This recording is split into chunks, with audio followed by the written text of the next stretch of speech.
പറഞ്ഞു ആ പരിസരം വിട്ടവൻ പോയിട്ടില്ല എന്ന്. സാറുമാര് പിടിച്ച് അവർക്ക് ഒരുപാട് നന്ദി.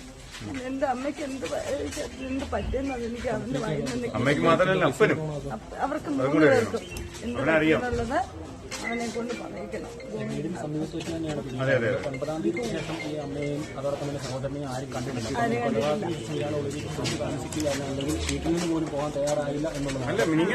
വീട്ടിൽ നിന്ന് മിനിങ്ങാന്ന് പോലീസുകാർ അവിടെ ചെന്ന സമയത്താണ് അവൻ ഇറങ്ങി ഓടിയത്. അതുവരെ അവിടെ വീട്ടിനകത്തുണ്ടായിരുന്നു. ഒന്നും അറിയത്തില്ലാതെ അവൻ അവിടെ ഉണ്ടായിരുന്നു. അങ്ങനെ വിശ്വസിക്കുന്നു. അത് അവൻ പറഞ്ഞാലും അവനോട് ചോദിച്ചാൽ അവൻ സത്യം പറയുമല്ലോ. കാരണം സജി ചെയ്തില്ലെന്നുണ്ടെങ്കിൽ അവിടെ 2 പേരെ കുഴിച്ചിട്ടിപ്പം മിനിങ്ങാന്ന് രാത്രിയിൽ ഇറച്ചി മഴി കറി വെച്ച് കഴിച്ചതാണ്. അപ്പൊ അങ്ങനെയുള്ള വ്യക്തിയാണ് ചെയ്തിരിക്കുന്നത്. മനസ്സവന്റെ കല്ലല്ലേ ഒന്നിനെ ചെയ്തിരിക്കുന്നത് 100%. ഇനി ആരും മാറ്റമില്ല. ഇനി അവൻ അപ്പൻ എവിടെ കുറിച്ചാണ് പറഞ്ഞാൽ മതി. ആ ഒരു കേസ് ക്ലോസ് ചെയ്തിട്ട് അവൻ തന്നെ പറയണം അവന്റെ അപ്പനെ കുറിച്ച്. അത് അറിയണം, ഞങ്ങൾക്ക് അറിയണം. ഈ പിതാവിന്റെ തിരോധാനത്തിൽ ഇപ്പോഴാണല്ലോ നിങ്ങൾക്ക് ഒരു സംശയം. അതെ അതെ ഉറപ്പായിട്ടും. ഇത് ഇത്രയും കാലം അവനെ ആരും പിടിക്കുന്ന കണ്ടപ്പോ അവനെ അടുത്തതും കൂടി ചെയ്തു. ഒരു കുഴപ്പമില്ല. ഇതിപ്പോ 10, 30 ദിവസം 20 ദിവസം കണ്ടായില്ലേ. ഇപ്പൊ നമ്മൾ ഇത്രയും കാര്യങ്ങൾ ചെയ്തില്ലെന്നുണ്ടെങ്കിൽ ആരും അറിയത്തു പോലും ഇല്ല കാര്യങ്ങൾ. നിങ്ങളുടെ സംശയം എന്താണ് ഈ ഘട്ടത്തിൽ? സംശയം വാക്ക് മാറ്റി പറഞ്ഞുകൊണ്ട് പിന്നെ അമ്മ അല്ല എന്തിനു വേണ്ടി കൃത്യം നടത്തിയെന്നാണ് നിങ്ങൾ സംശയിക്കുന്നത്? അതറിയാം, അത് എനിക്കറിയാൻ പാടില്ല. അതറിയണം. സംശയം തന്നെ ഒന്നുകിൽ അവന് കല്യാണം കഴിക്കുന്ന ചേട്ടനെ ഇഷ്ടമില്ല, അമ്മയ്ക്ക് ഇഷ്ടമില്ല, അങ്ങനെയുള്ള വൈരാഗ്യമാണോ ബുദ്ധിയാണോ ഒന്നും അറിയത്തില്ല. പറയണം, പറയണം. ലഹരിയുടെ ഉപയോഗം ഉണ്ടോ? ഉപയോഗമുണ്ട്. മദ്യം മാത്രമല്ല മറ്റു ലഹരികളും മറ്റു ഉപയോഗിക്കുന്നുണ്ട്. അവനെ കൊണ്ട് ഞാൻ കാണാവളിക്കൊണ്ട് ചികിത്സ.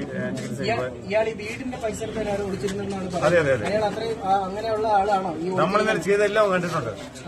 100%. അവൻ മാറിയെന്നെല്ലാം കണ്ടിട്ടുണ്ട്, എല്ലാം മാറ്റിയിട്ടുണ്ട്. വിലക്ക് ഏർപ്പെടുത്തിയിട്ടുണ്ടായിരുന്നു, വീട്ടിൽ പ്രവേശിക്കരുതെന്ന് നിങ്ങളോട് പറഞ്ഞിട്ടുണ്ടായിരുന്നു.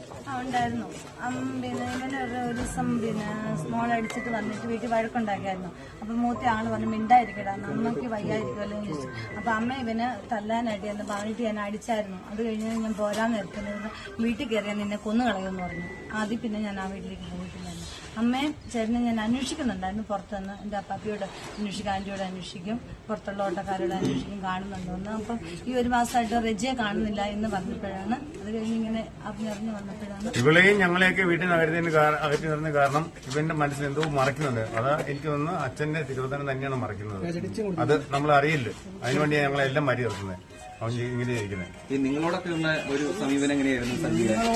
അത്ര ആരും വർത്താനം അങ്ങനെ കാര്യം പറയാനില്ല. എന്റെ ഭാര്യയോട് അവന്റെ അമ്മയുടെ എനിക്ക് അവരുമായിട്ട് നല്ല സമ്പർക്കം. എന്റെ അടുത്ത് വരികയില്ല, എന്നെ പേടിയാണ്. കഴിഞ്ഞ ഒരാഴ്ചക്കിടയിലുള്ള പെരുമാറ്റത്തിൽ എന്തെങ്കിലും സംശയം തോന്നിയിരുന്നോ? ഇല്ല. അവന്റെ കൈക്ക് പൊട്ടലെന്ന് വന്നപ്പോൾ ചോദിച്ചപ്പോൾ പറഞ്ഞ അവൻ ബാത്റൂമിൽ വീണതാണെന്നാണ് പറയുന്നത്. അത് ഈ ഒരാഴ്ചക്കിടയിലുണ്ടായതാ? അതെ, ഒരാഴ്ചയിൽ ഒരു 10-15 ദിവസമായിരുന്നു. കൈക്ക് അസ്ഥിക്ക് പൊട്ടലുണ്ടെന്നാണ് പറഞ്ഞത്, കൈയുടെ പറ്റിക്ക്. അങ്ങനെ ചികിത്സ ബാൻഡേജൊക്കെ ചുറ്റിക്കൊണ്ട് നടക്കുക. മാനസികമായിട്ട് എന്തെങ്കിലും പ്രശ്നം ഇല്ല, മദ്യപിച്ച് കഴിയുമ്പോഴുള്ള പ്രശ്നമുള്ളൂ, അല്ല വേറെ പ്രശ്നങ്ങൾ. നിങ്ങളോടൊക്കെ സംസാരിക്കായിരുന്നു? കണ്ടാൽ വിളിക്കും, അപ്പൊ അതിന് വിളിക്കും, അത്രേ ഉള്ളൂ, അല്ല വേറെ സംസാരിക്കാൻ.